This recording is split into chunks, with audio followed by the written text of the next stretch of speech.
বেসরকারি ফলাফলে হাসনাত আব্দুল্লাহ জয়ী। বগুড়ায় নিরঙ্কুশ বিজয়ের পথে তারেক রহমান। নির্বাচন সুষ্ঠুভাবে অনুষ্ঠিত হওয়ায় জাতির প্রতি কৃতজ্ঞতা প্রধান উপদেষ্টার। জুলাই বিপ্লবে আসা পরিবর্তন আজ বাস্তবে রূপ নেবে জামায়াত আমির। দুই কেন্দ্রে ধানের শীষের বড় জয়। তৃতীয় অবস্থানে তাসনিম জারা। উপজেলা রিটার্নিং কর্মকর্তার কার্যালয় সূত্রে জানা গেছে, কুমিল্লা -4 সংসদীয় আসনের সব ১১৬টি ভোটকেন্দ্রের ভোট গণনা শেষে প্রতিটি কেন্দ্রেই সর্বাধিক ভোট পেয়েছেন হাসনাত আব্দুল্লাহ। নির্বাচনের শুরু থেকেই এ আসনে তার পক্ষে ব্যাপক জনসমর্থন লক্ষ্য করা যায়। বিশেষ করে ছাত্র জনতার অভ্যুত্থানের অন্যতম সমন্বয়ক হিসেবে তরুণ ভোটারদের মধ্যে তার জনপ্রিয়তা ছিল চোখে পড়ার মতো। অন্যদিকে বিএনপি সমর্থিত ও গণ অধিকার পরিষদের প্রার্থী মো. জসিম উদ্দিন ট্রাক প্রতীক নিয়ে প্রতিদ্বন্দ্বিতা করলেও ভোটের লড়াইয়ে হাসনাত আব্দুল্লাহর সঙ্গে প্রতিযোগিতায় টিকতে পারেননি।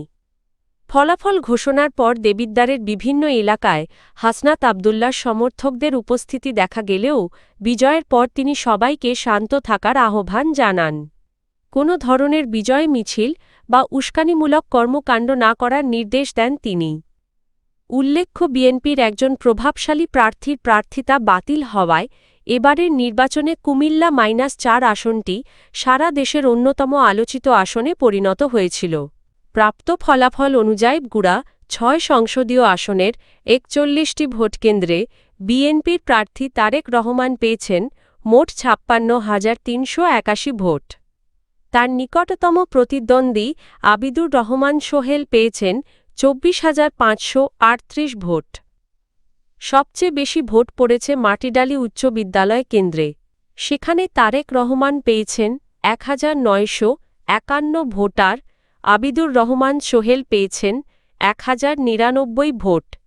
এরুলিয়া ইউনিয়ন পরিষদ ভবন কেন্দ্রে তারেক রহমান পেয়েছেন ১,৮৩৪ ভোট, বিপরীতে তার প্রতিদ্বন্দ্বী পেয়েছেন ১,০০৪ ভোট। অন্যান্য উল্লেখযোগ্য কেন্দ্রগুলোর মধ্যে সেউজগাড়ি সরকারি প্রাথমিক বিদ্যালয়ে তারেক রহমান পেয়েছেন ১,০৭০ ভোট, বুজুর্গধামা কেন্দ্রে ১,৭১৮ ভোট, মেঘাগাছা সরকারি প্রাথমিক বিদ্যালয়ে ১,৫৭১ ভোট এবং সরকারি মোস্তফা আলিয়া মাদ্রাসা কেন্দ্রে ১,৫৪১ ভোট। ঠনঠনিয়া নুরুন আলা নূর ফাজিল মাদ্রাসার দুটি কেন্দ্রেও তিনি বড় ব্যবধানে এগিয়ে রয়েছেন। এ আসনে অন্যান্য প্রার্থীদের মধ্যে ইসলামী আন্দোলন জাসদ ও বাসদের প্রার্থীদের প্রাপ্ত ভোট কয়েকশর মধ্যেই সীমাবদ্ধ রয়েছে।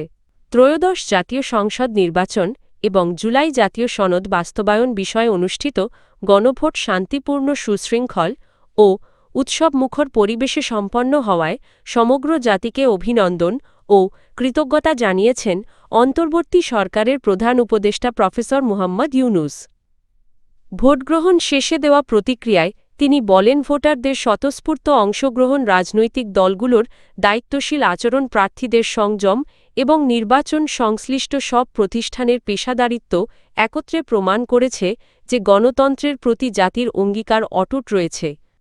তিনি নির্বাচন কমিশন, আইন শৃঙ্খলা রক্ষাকারী বাহিনী, সশস্ত্র বাহিনী, প্রশাসন, পর্যবেক্ষক দল, গণমাধ্যম কর্মী এবং ভোট গ্রহণে সংশ্লিষ্ট সব কর্মকর্তা কর্মচারীর প্রতি ধন্যবাদ জানান।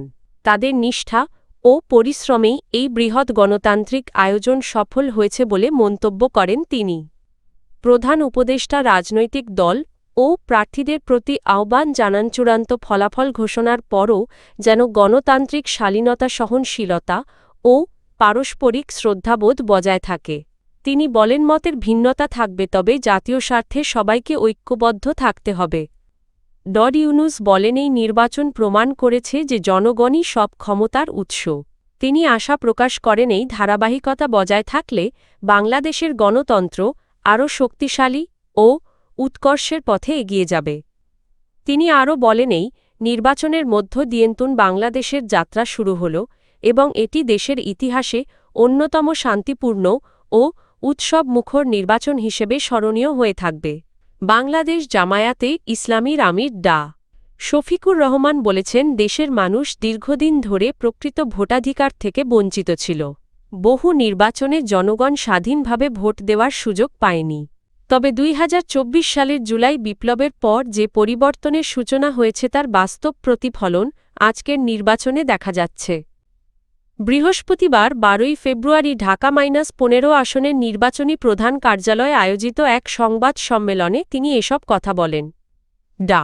শফিকুর রহমান বলেন, জুলাই আন্দোলন এবং গত ১৫.৫ বছরের ফ্যাসিবাদী শাসনের বিরুদ্ধে যারা আত্মত্যাগ করেছেন ও জীবন দিয়েছেন তিনি তাদের রুহের মাগফিরাত কামনা করেন এবং শহীদ হিসাবে মর্যাদা দানের জন্য আল্লাহর কাছে দোয়া করেন। তিনি আরও বলেন, অন্যায় ও ফ্যাসিবাদের বিরুদ্ধে সংগ্রামে যারা আত্মাহুতি দিয়েছেন এবং যারা আহত হয়েছেন তাদের ত্যাগের ফলেই আজকের এই বাংলাদেশ সম্ভব হয়েছে।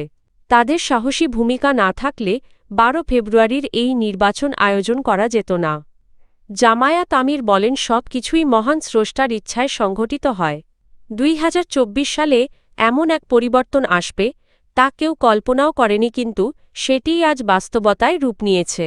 ঢাকা নয় সংসদীয় আসনের প্রাথমিক নির্বাচনী ফলাফলে ধানের শীষ প্রতীকের প্রার্থী হাবিবুর রশিদ হাবিব দুটি গুরুত্বপূর্ণ কেন্দ্রে বড় ব্যবধানে এগিয়ে রয়েছেন। বৃহস্পতিবার ১২ ফেব্রুয়ারি সন্ধ্যায় প্রাপ্ত বেসরকারি ফলাফলে দেখা যায় তার নিকটতম প্রতিদ্বন্দ্বী শাপলা কলি প্রতীকের প্রার্থী জাবেদ মিয়া দ্বিতীয় অবস্থানে রয়েছেন। আলোচিত স্বতন্ত্র প্রার্থী ডা. তাসনিম জারা ফুটবল প্রতীক নিয়ে বর্তমানে তৃতীয় অবস্থানে আছেন। মহানগর আইডিয়াল স্কুল কেন্দ্রে মোট ১,০৪৩টি ভোটের মধ্যে হাবিবুর রশিদ হাবিব পেয়েছেন ৫৯৬ ভোট। এ কেন্দ্রে জাবেদ মিয়া পেয়েছেন ২৬১ ভোট এবং তাসনিম জারা পেয়েছেন ১৩৬ ভোট। খিলগাঁও গার্লস স্কুল কেন্দ্রেও ধানের শীষ প্রতীকের স্পষ্ট আধিপত্য দেখা গেছে। সেখানে হাবিব পেয়েছেন ৪৫৫ ভোট, শাপলা কলি প্রতীক পেয়েছে ১৯২ ভোট এবং ফুটবল প্রতীক পেয়েছে ১৫৯ ভোট। এই কেন্দ্রে নিকটতম প্রতিদ্বন্দ্বীর সঙ্গে ধানের শীষের ব্যবধান ২৬৩ ভোট। প্রাথমিক এই ফলাফলে ঢাকা-৯ আসনে ধানের শীষ প্রতীকের প্রার্থী শক্ত অবস্থানে রয়েছেন বলে সংশ্লিষ্টরা মনে করছেন।